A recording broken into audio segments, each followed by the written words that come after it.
8 मार्च 2014 को पूरी दुनिया ने एक ऐसी घटना देखी जो हमेशा के लिए याद रखी जाएगी। यह घटना एक रहस्य बनकर रह गई जिसने न केवल विमानन उद्योग को हिलाकर रख दिया बल्कि उन परिवारों को भी गहरे दुख में डाल दिया जिनके प्रियजन इस उड़ान में सवार थे। मलेशिया एयरलाइंस की उड़ान MH370 एक बोइंग 777 विमान 249 यात्रियों और चालक दल के साथ अचानक गायब हो गया।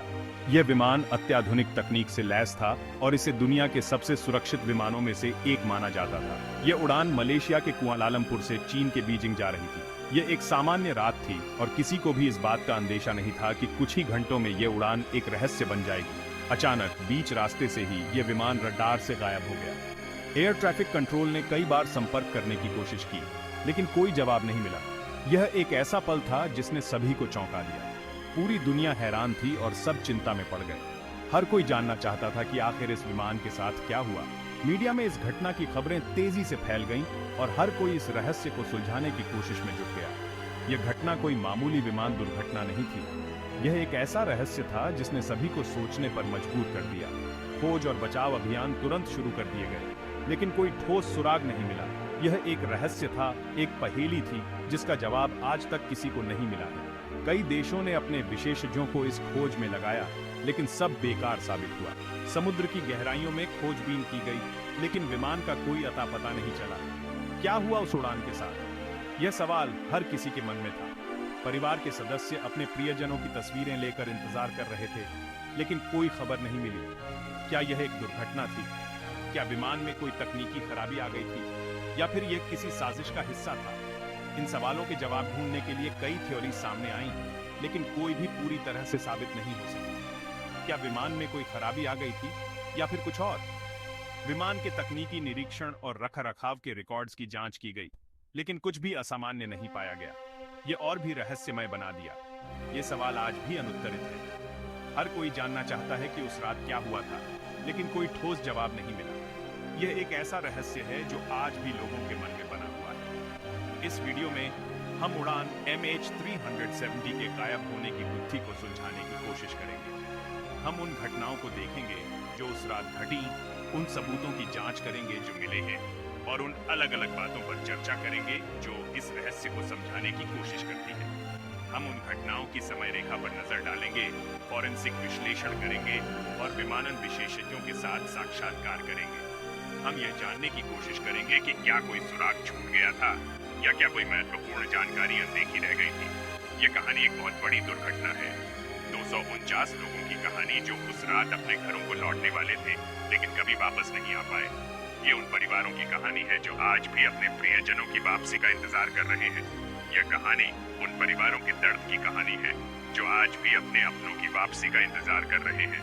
यह उन लोगों की कहानी है जिन्होंने अपने प्रियजनों को खो दिया और आज भी उनके लौटने की उम्मीद में जी रहे हैं। ये कहानी उड़ान MH370 की कहानी है, एक उड़ान जो गायब हो गई। ये एक ऐसा रहस्य है जो आज भी अनसुलझा है और शायद हमेशा के लिए अनसुलझा ही रह जाएगा।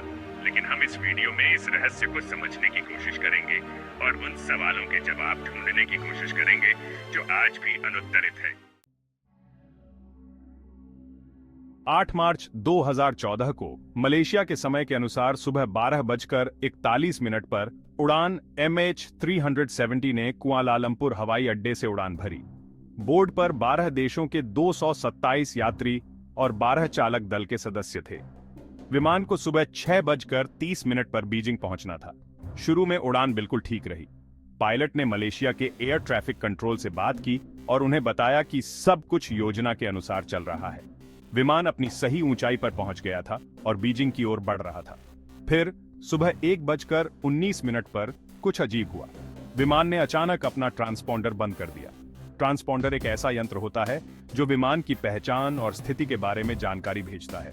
इसके बंद होने का मतलब था कि अब विमान को रडार पर नहीं देखा जा सकता था। एयर ट्रैफिक कंट्रोलर तुरंत हरकत में आ गए। उन्होंने विमान से संपर्क करने की कोशिश की, लेकिन कोई जवाब नहीं मिला। विमान का अंतिम झांक स्थान थाईलैंड की खाड़ी के ऊपर था। इसके बाद विमान का कोई अता पता नहीं चला। यात्रियों के परिवार और दोस्त हवाई अड्डे पर इंतजार कर रहे थे, लेकिन उन्हें कोई जानकारी नहीं मिल रही थी। मीडिया में खबर फैल गई और पूरी दुनिया की नजरें इस घटना पर टिक गईं। खोज और बचाव दल तुरंत सक्रिय हो गए। उन्होंने समुद्र और आसमान में विमान की तलाश शुरू कर दी। सैटेलाइट इमेज और अन्य तकनीकी साधनों का उपयोग करके विमान की खोज की जा रही थी। विशेषज्ञ विभिन्न संभावनाओं पर विचार कर रहे थे। इस बीच यात्रियों के परिवार और दोस्त अपने प्रियजनों की सलामती के लिए प्रार्थना कर रहे थे। उन्होंने कैंडल लाइट विजिल का आयोजन किया। इस खोज अभियान में कई देशों ने सहयोग किया। सभी ने मिलकर इस रहस्य को सुलझाने की कोशिश की। कुछ समय बाद विमान का मलबा मिलने लगा।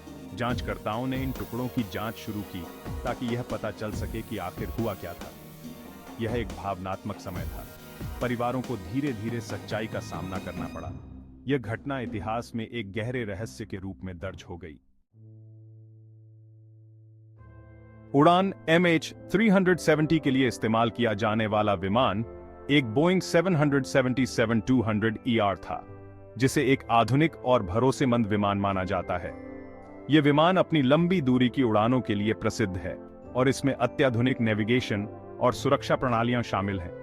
बोइंग 777-200ER का डिजाइन इसे उच्चतम स्तर की सुरक्षा और आराम प्रदान करने के लिए किया गया है।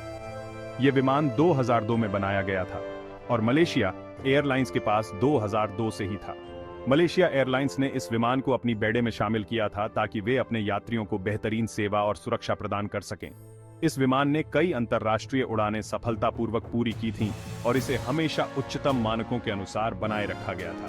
विमान की नियमित जांच होती रहती थी और उड़ान के लिए पूरी तरह से तैयार था। हर उड़ान से पहले और बाद में विमान की विस्तृत जांच की जाती थी ताकि यह सुनिश्चित किया जा सके कि सभी प्रणालियां सही ढंग से काम कर रही हैं। विमान के रखरखाव के लिए एक समर्पित टीम थी जो इसे उच्चतम मानकों पर बनाए रखने के लिए जिम्मेदार थी। उड़ान का नेतृत्व कैप्टन जहरी अहमद शाह कर रहे थे, जो 55 साल के एक अनुभवी पायलट थे। कैप्टन शाह ने अपने करियर में कई प्रकार के विमानों को उड़ाया था और उन्हें विमानन उद्योग में एक सम्मानित स्थान प्राप्त था। उनकी विशेषज्ञता और अनुभव ने उन्हें इस महत्वपूर्ण उड़ान के लिए एक आदर्श नेता बनाया। कैप्टन शाह 1981 से मलेशिया एयरलाइंस के साथ थे और उनके पास 18,000 घंटे से ज्यादा का उड़ान अनुभव था। उनके पास विभिन्न प्रकार के विमानों को उड़ाने का अनुभव था और उन्होंने कई जटिल उड़ानें सफलतापूर्वक पूरी की थीं। उनके अनुभव ने उन्हें इस उड़ान के लिए एक विश्वसनीय और सक्षम पायलट बनाया। उनके साथ फर्स्ट ऑफिसर फारिक अब्दुल हामिद थे, जो 27 साल के एक प्रशिक्षित पायलट थे। फर्स्ट ऑफिसर हामिद ने मलेशिया एयरलाइंस के साथ अपने करियर की शुरुआत की थी और उन्होंने कई उड़ानों में सह पायलट के रूप में काम किया था। उनकी युवा ऊर्जा और तकनीकी ज्ञान ने उन्हें इस उड़ान के लिए एक महत्वपूर्ण सदस्य बनाया। फर्स्ट ऑफिसर हामिद ने अपने करियर में कई महत्वपूर्ण प्रशिक्षण कार्यक्रमों में भाग लिया था और उन्हें विमानन उद्योग में एक उभरते हुए सितारे के रूप में देखा जाता था। सुबह 1:19 पर ट्रांसपॉन्डर बंद होने के बाद मलेशियाई एयर ट्रैफिक कंट्रोल ने उड़ान MH370 से संपर्क करने की कोशिश की, लेकिन कोई जवाब नहीं मिला। विमान वियतनाम के हवाई क्षेत्र में प्रवेश करने वाला था, इसलिए मलेशियाई अधिकारियों ने वियतनाम को भी सतर्क कर दिया। हालांकि वियतनाम का रडार भी विमान का पता नहीं लगा सका। सुबह 1:21 पर उड़ान MH370 रडार स्क्रीन से पूरी तरह से गायब हो गया। विमान के गायब होने के समय ये मलेशिया और वियतनाम के बीच दक्षिण चीन सागर के ऊपर उड़ रहा था। जब यह साफ हो गया कि उड़ान MH370 गायब है, तो मलेशिया, वियतनाम और चीन ने एक बहुत बड़ा खोज और बचाव अभियान शुरू किया। बाद में दूसरे देशों ने, जिनमें अमेरिका, ऑस्ट्रेलिया और फ्रांस शामिल हैं, ने भी खोज में मदद की। शुरुआती खोज दक्षिण चीन सागर पर केंद्रित थी, जहां विमान को आखिरी बार देखा गया था। हालांकि कोई मलबा या विमान का कोई निशान नहीं मिला।